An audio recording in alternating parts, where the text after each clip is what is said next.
Hey everybody, this is Clayton Caldwell here from Talking in Circles. Just going to give a preview of what we think we're going to see here for the Daytona 500. It's January 16th. We still have a few weeks away until the Daytona 500 qualifies and we get ready for the big race. But kind of want to catch everybody up if you've been a little bit out of the loop here recently as far as the entry list is concerned, who's coming down, who's not coming down, and just what everything's going to look like. So right now I'm sharing, if you look at the screen, the what I have as notes as far as the preliminary entry list is for the Daytona 500. And I'll explain a lot of the differences. First of all, when you got in the driver here, these guys in bold are former Daytona 500 champions. So obviously Kurt Busch won in 2017. 2018 was Austin Dillon, Kevin Harvick 2007, 2008, Ryan Newman. Hamlin's won it 3 times. Logano, of course, has won it. So, yeah, that's why we got the bold. Same thing here with the crew chiefs. Justin Alexander won it with Dillon. Chris Gabehart, of course, he won it last year with Hamlin. We know Todd Gordon won it with Joey Logano. Mike Wheeler won it with Hamlin. And Drew Blickensderfer won it a long time ago with Matt Kenseth back, I think it was 2009, actually, that he won it. So that's the bold there. If you're looking at that and you say, well, what's that all about? The thing we're really going to focus on here in a little bit is the italics. Everybody that's in italics here, you know, David Reagan and Ryan Preece will focus on them in a little bit, but the italics are everybody who does not have a charter. And I'm going to explain exactly what I mean by a charter and the qualifying rules for the Daytona 500 if you're not 100% up to speed on that, if you're a little confused, because Daytona is such a great race and such a premier race. We qualify for Daytona completely different than we do every race. So I kind of want to give you guys a preview on that and discuss really what we're looking at here. So every team that is in regular font here has a charter. So what does that mean per se? Well, a charter basically locks you into the field. Not basically, it does. There's other benefits towards a charter. There's other benefits. For example, there's a monetary value that comes with each charter. And it's really the only way you can be guaranteed into the race now. This is a lot different than it was 10 years ago, even 15 years ago, where you could qualify your way in. You had to finish in the top 15 in the 150s, if you remember that. If you go that far back, that's a lot different now. It's all based on charters. So there's 36 charters. So that means 36 teams that come down to Daytona will be locked into the field no matter what happens. They could qualify dead last. They can reckon their 150s and still make the Daytona 500 because they have a charter. That's just the way it is. And it's unfortunate because I would like the fact that, you know, the best of the best run in Daytona, but that is no longer the case. There's a lot of reasons for it. I think a lot of people, the owners particularly, wanted to be locked into the field. They say, you know, it's easier to sell sponsorship that way. So that's one of them. So basically there's 40 cars in the field. 36 are locked in. We know that. So that means there's going to be 4 empty spots. 4 spots at the back end of the field for the Daytona 500 that are up for grabs. Anybody who doesn't have a charter can try and make the Daytona 500. And that's really what we're going to focus on today and really where the interest is going to lie in really before Sunday. Sunday, the other 36 are in, and we'll try and explain a little bit the benefits of those teams and why they would want to run the 150s. But basically, what you need to know here is that the back end of the field, there's 4 spots. And there's right now the teams that are going to be in this italic, where you have Kaz Grala here, and you know, the other teams as you keep on moving down. David Reagan, as I mentioned, Ryan Preece. This is not announced yet. I'm going to take that guy out. Chad Fincham and Timmy Hill and all these teams, these are all the open teams here, and they're in italic. That's how I try and keep track of everybody who's open. So anyway, with those 4 spots, there's 2 ways you can get a position into the Daytona 500. So if you're really unfamiliar with it, Daytona has qualifying races. Now, again, I touched on a little bit about 15 years ago. It's more like 10 years ago, even maybe sooner than that. You could qualify in by the finishing in the top 15 in your qualifying races. That's how it used to be. If you finish in the top 15 in your qualifying race, you were in the Daytona 500, and the top 30 was locked in that way. And then there was 43 cars and 13. The final 13 spots were determined by other factors, including qualifying and including owner points at one point. But that's no longer the case, obviously. So what these qualifying races have basically turned into is there's one spot in each qualifying race for these open teams to qualify in. If you are the highest qualified open team in your race, you can run the Daytona 500. You qualify in for the Daytona 500. The other way you can get in is their final 2 spots in this field, in the Daytona 500 field, will be open to teams that are the fastest in qualifying, the open teams that are fastest in qualifying. So when we qualify, which is going to be a Wednesday this year, when we qualify for the Daytona 500, they're going to do a lot of talking, basically telling you how the top 2 drivers are the only ones that are locked into the Daytona 500. And that's true, to locked into their positions for the Daytona 500. And that's true because the qualifying races determine everybody's starting position. They don't necessarily determine anymore who's in the race, but they determine everybody's starting position aside from the top 2 qualifiers. The pole sitter and the outside pole sitter will start 1 and 2 in the Daytona 500 based on their qualifying speed. So last year, Ricky Stenhouse Jr. took the pole for the Daytona 500, and he ran in his duel. I don't know how he did. I don't remember if he even finished his duel, but it didn't really matter because he was locked in to the number 1 starting position for the Daytona 500 no matter what happened. So there's Stenhouse locked into the Daytona 500. The guy that started next to him, I forget who it was on the outside of the front row last year, locked into Daytona 500. So that is what's up for grabs for qualifying for every team that's got a charter. You want to sit on the pole for the Daytona 500. It's the biggest race of the year. You got a lot of prestige behind it. I think you're going to see teams really go for it. Some teams elect to go for it, and some teams don't, because the way these cars race and the way they qualify are 2 different things. The way you have to put the setups in. So you might see some teams that say, you know what, we want to go for the pole. We want everything that comes with the pole, and we'll take our car not driving as well. We'll work on it in the Daytona 500. We got 500 miles and the 125s or 150s, to work on our handling for the race car. So we'll do that. We'll work on our handling, get it to where we feel comfortable with it, and then, make a race out of it. Other teams will say, well, we don't really care about the pole. We want our car to drive and draft really, really well. So that's just an option the teams have. Anyway, I'm getting a little bit off, but for the 150s and for qualifying. So for qualifying, you're going to have 2 spots that are open. So any one of these open teams, and these teams that are in italic, the Kaz Grala of the world, which we know he's going to drive for Caldwell Racing, which is an Xfinity Series team. David Reagan, who announced earlier a couple of weeks ago that Front Row Motorsports was going to have a 3rd team. Now, Front Row Motorsports has 2 teams that are locked into the field with Michael McDowell and Anthony Alfredo. But David Reagan's going to be in. But, Alfredo and McDowell have charters. David Reagan does not.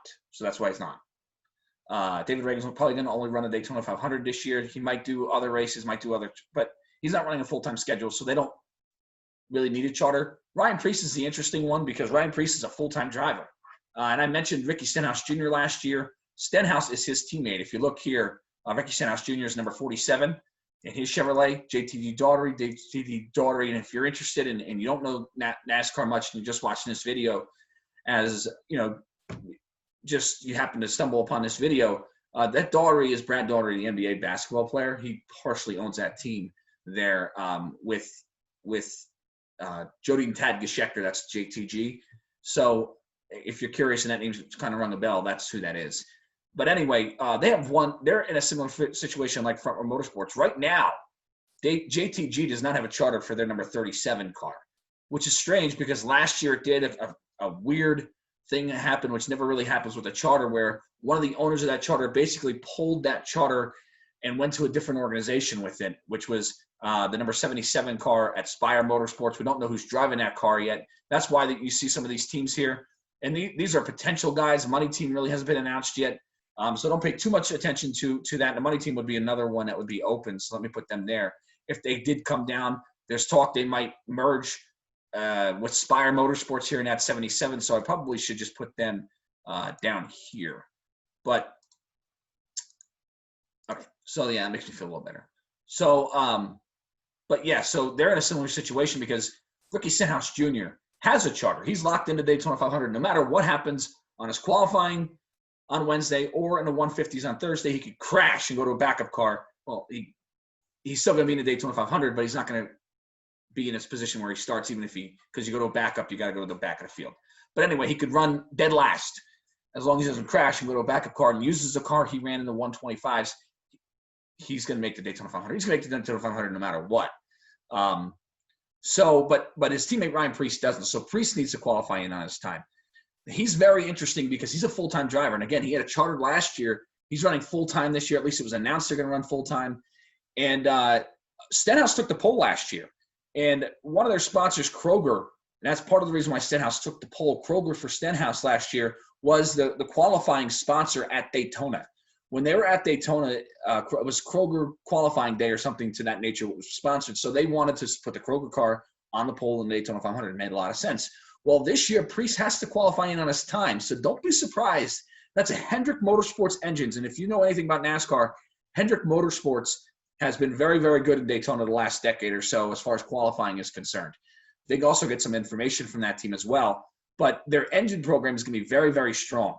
So don't be surprised if you see Ryan Preece very close to the front or even on the pole for the Daytona 500. On Talking Circles, we're going to discuss more of this and preview this a little bit, but I just kind of want to give you an overview as far as who's down and what we're looking at right now. This number 44 car. Now, this is an NY Racing team. It was reported by Chris Knight of catchfence.com that the NY Racing team is going to run full-time this year in 2021. Now, this is a team that's been in NASCAR before. They went away a couple of times. They've come back, and it looks like they're going to come back here full-time in 2021. Haven't announced the driver. They're an open team. They do not have a charter unless they team with another organization, which sounds very unlikely. So they're going to have to qualify their way into the field. It was mentioned, it's been rumored, and that's why I had Johnny Sauter there, that Johnny Sauter was going to drive that number 44 car.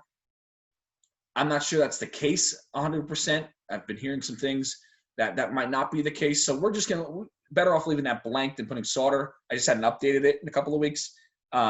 So, yeah, we'll see exactly what they do, but they're going to need to qualify in on time. Chad Fincham, he's from, as you see, I got it from Knoxville, Tennessee. He's going to try and make his first Daytona 500. That's an MBM Motorsports car. MBM Motorsports is going to have two teams trying to make this Daytona 500, one for Chad Fincham, one for Timmy Hill. We'll discuss Timmy Hill in a little bit. But Chad Fincham's a young kid, never attempted the Daytona 500 before. It can be interesting to see what they could do. But I think now they're going to have Roush Yates engines. They're going to have a Ford motor in that car. They could be very fast. They could be fast with Roush Yates. Roush Yates provides engines to all the Ford teams. They could be very fast in there. So they're going to be somebody to keep an eye on because that's not a team you look at and necessarily think they're going to be qualifying very fast. But you never know with Daytona. They could put a lot of emphasis on qualifying and boom, get up there and be one of the top two fastest in their qualifying. Same thing with Timmy Hill, who's also in a Ford. Timmy tried this last year as well. Tried to do this last year as well. Noah Gragson, he's a young kid from Las Vegas, Nevada, runs in the Xfinity Series, won the Xfinity Series race last year at Daytona, if you remember correctly. He's going to try and drive the number 62 car. If you're familiar with this team, go 62. I know that team. They've been down before, and Brendan Gaughan was their driver. Yes, Brendan Gaughan has been the driver of this 62 car the last few seasons, I'd say 3 or 4. They were 75 before they were 62, if you remember, go way back then.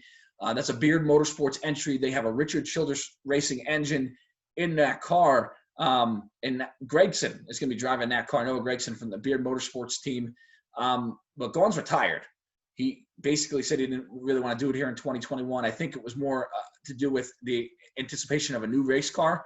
But now that this new race car has been delayed a year, Beard will still have to try and qualify for the Daytona 500. They have a car that's ready to go, so they don't have to buy a new race car for next year. They don't have to buy a new race car for this year, I should say. So that's why they're down, getting the last out of their race car. I don't know if they'll be down next year. We'll have to wait and see, but they usually try to play tracks every time they come down. So I should call them play tracks. I should say super speedway races. They usually try those as well. So, again, I talked about Timmy Hill earlier from Port Tobacco, Maryland. He'll be an interesting guy to keep an eye on as well. And the other open team right now that we know for sure is coming down, at least don't know for sure, they haven't announced it, but it looks that way. They ran full-time last year, is Gaunt Brothers Racing. I've heard some rumors that Ty Dillon's going to be going there. Actually, it was reported by Jim Utter from motorsport.com that Ty Dillon is going to be driving the first 2 races of the season for this team at Daytona. Daytona 500, of course, it's the first race. The second race is the Daytona Road Course. So Ty Dillon could be in that car, which is surprising because it's a Toyota, and Ty is the grandson of Richard Childress, who owns Richard Childress Racing. If you look up here, when we go to the 3 and the 8 car, Richard Childress Racing, Richard Childress Racing. If you know what Richard Childress Racing is, if you're familiar with that name and you go, how do I know Richard Childress Racing? That name rings a bell. Well, Richard Childress has been around a long, long time. I think he ran his first race in '69 at Talladega. He was a driver in the 70s, and the 80s really came to prominence when he hired Dale Earnhardt to drive his number 3 Black 3 Chevrolet, that Black 3 GM Goodwrench car. That was Richard Childress Racing. And really in the 80s and through the 90s, Dale Earnhardt drove that car, and that's why you see number 3 here with Austin Dillon, who's Richard's grandson. That's why they got the number 3, because that goes all the way back to Richard Childress. When Richard Childress drove, they had a 3 and then gave it to Earnhardt, and Earnhardt made it famous. And it moved to 29 shortly after Earnhardt's death with Harvick, and they've changed back to 3 here recently over the last 5 or 6 years since Dillon's been in the Cup Series. But so go back to Ty Dillon. He's Richard Childress's grandson. So kind of surprising to see him in a Toyota, but Ty is a driver, still wants to drive. So I think he ultimately looks at it and says, what are we going to do here? I got to keep my career going. And right now it doesn't look like Richard Childress has a whole lot for him, unfortunately. And that could be the most competitive he gets, is that Toyota for the 96 team. So, yeah, that's basically what we're looking at. A couple other new teams I'm just going to mention here quickly if you are part of and again, some of these aren't exactly announced yet. Some of this is what I've been hearing, so it's not really 100%. So don't sit there and say, well, I saw it on this guy's extra list. You said he was going to drive the 50, J.J. Elliott was going to drive the 52. It's totally can change here from here on out. Most of these are set. A lot of these are set, but not all of them. So just keep that in mind here. But I just want to kind of mention a couple of new teams here in case you're not 100%, you've been gone through the offseason, you pay attention to NASCAR, you're a casual fan, and you're wondering where some of these new teams pop up. One of the new teams, well, first of all, let's start here with Kyle Larson.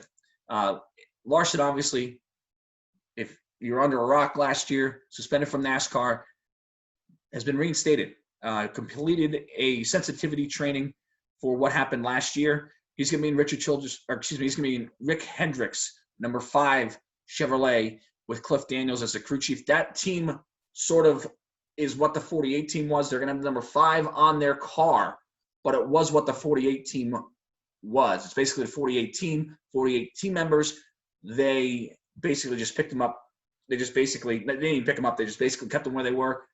They're going to slap a number 5 on that car. Keep that in mind because it gets very interesting when we move down with Alex Bowman, who's going to be driving a number 48 car, but that's not – people might think naturally that's the team from Jimmy Johnson last year. It's not. It's his own team. They slapped the 48 on it. I'll explain that in a little bit. But Larson, for example, here, if you look at his crew chief, is Cliff Daniels, who was Jimmy Johnson's crew chief last year. Jimmy Johnson's retired, done, 7-time champion. He's going to go IndyCar racing for 2021. So Cliff Daniels is the crew chief there. That was Jimmy Johnson's hand-picked selection from a couple of years ago. So he's going to be the crew chief there. So Larson at Hendrick Motorsports Race stated he should be a major factor this year, and he should be a major factor for Daytona. Don't be surprised. Do not be surprised if Kyle Larson is one of the guys who is very, very, very fast for qualifying in the Daytona 500. Don't be surprised because, as I mentioned earlier, Rick Hendrick's engines have been, and even Childress's engines, the Chevrolets have been very, very good here the last 6 or 8 years. And Larson's in that car, and it wouldn't surprise me if Rick said, you know what, let's put him on a pole for the Daytona 500, get a lot of good publicity. That would be interesting to see. Corey LaJoie's with another new team. Again, they have a charter, so they're good. They're locked into the field. That is a Spire Motorsports team. Number 7, LaJoy drove the 32 last year. That 32 team shut down. They're going to still run a couple of races, but it doesn't sound like they're going to come to the Daytona 500. They've sold their charter off to another organization, another team.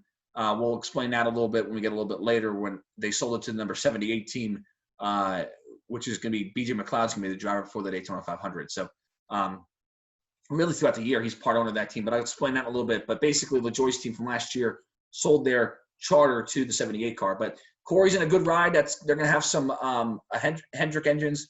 They're going to have some, I think, some information also going from Hendrick to their organization at Spire. So he's somebody to keep an eye on as well. Another little change, if you look down, is Chase Briscoe in the 14. Clint Boyer's retired. He's going to be in the booth, the broadcast booth for Fox Sports. Briscoe, who ran in the Xfinity Series last year, did a great job. Going to be running for Rookie of the Year. Same crew chief as last year for that Boyer had. So Chase Briscoe there. Kaz Gralla, I mentioned him earlier. He's going to be driving the Kaulig Racing Chevrolet entry number 16. That's a little bit of a change. Other changes, Christopher Bell in the 20. Eric Jones was in that car last year. Bell was in the 95. The 95 team has sold their charter. They've gotten out of the sport entirely. Bob Levine, the Levine Family Racing, is gone. So is Jermaine team number 13, which we'll explain in a little bit as well. But Bob Levine's gone. So Bell, who was with that team last year, has now moved to Joe Gibbs Racing. Eric Jones has moved to another car, and we'll explain that a little bit as well. Here's the team I think everybody kind of has been really big on, and that is the 2311. That's what this is. 2311. They have named the team that. 23 for Michael Jordan, 11 for Denny Hamlin, Roman numeral 11 for Denny Hamlin. So interesting to keep an eye on that. Bubba Wallace is going to be the driver there. They're going to have a close association with Joe Gibbs Racing. Keep an eye on that team as well. Mike Wheeler's won the Daytona 500 with Denny Hamlin. So, yeah, they're going to be a strong, strong team. Mentioned David Reagan earlier. Anthony Alfredo's a rookie. John Nemechek, who drove that 38 car last year, has moved to the Truck Series. So Anthony Alfredo, rookie, graduated up from the Xfinity Series. He's going to be in that car. This was the car that Kyle Larson abandoned last year. Well, not abandoned, but got relieved of his duties from last year. They had Matt Kenseth in that car to finish the year. Matt struggled. He's 47 years old. He retired. So they've gone into Ross Chastain, number 42 car. Chastain's going to run that car full time. Good for him at Chip Ganassi Racing. So keep an eye on Chastain. Eric Jones is going to be in the 43 for Richard Petty Motorsports. That car was driven by Bubba Wallace last year. We'll see what they got. I mean, they're a solo car operation Chevrolet team who they should have some horsepower at these plate tracks to do very well. But throughout the year, Jones is going to be something to keep an eye on. I mentioned Bowman earlier. Really, the only thing for Bowman that's changed, there's two changes to this team. The 48 and the sponsor, Ally Financial. Ally Financial, I think, wanted to go with a little bit more of a guy who's got a little bit better a track record. And also, I don't think they wanted the baggage that Larson brings. So they decided to say, well, you know what, we'll put Larson in a new car, and we'll put Bowman in the 48. Bowman didn't really have sponsors last year in the 88. So that 88 number that Dale Earnhardt Jr. drove is no longer around. It's sort of, I'm sure Rick could buy it if he wants to. I'm sure he does. But it's not going to be on the track next year. So Alex Bowman's going to be in the 48. This was the team I mentioned earlier, the 78. This is the team that bought the charter from Go Fast Racing last year. BJ McLeod, Live Fast Racing, it's called. Not a lot of information. We don't know about it. We don't know the partners yet. We still got a few weeks until that. We don't really know who the crew chief's going to be for that team as well. So keep an eye on there. I talked about Ty Dillon. I just want to mention Jermaine Racing shut down his team from last year, which had the Geico sponsorship. Geico basically said they weren't going to come back.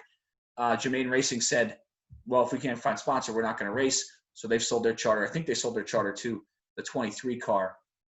And this final team here is Trackhouse Racing and Daniel Suarez.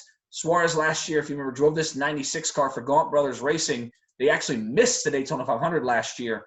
But Suarez is going to be driving locked into the Daytona 500 this year, but he's going to be driving the 99 car for Trackhouse Racing. That recently was announced that Pitbull, the rapper, is going to be part owner of that Trackhouse Racing team.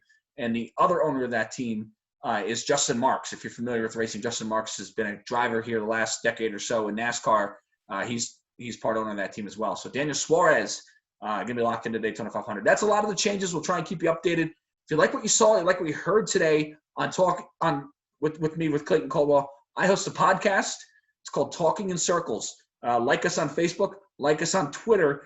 You'll find all our shows there. You can also find us anywhere podcasts are, wherever you listen to your podcasts, we're there. So make sure you follow us there. So I want to thank everybody for listening here, and we'll see you next time.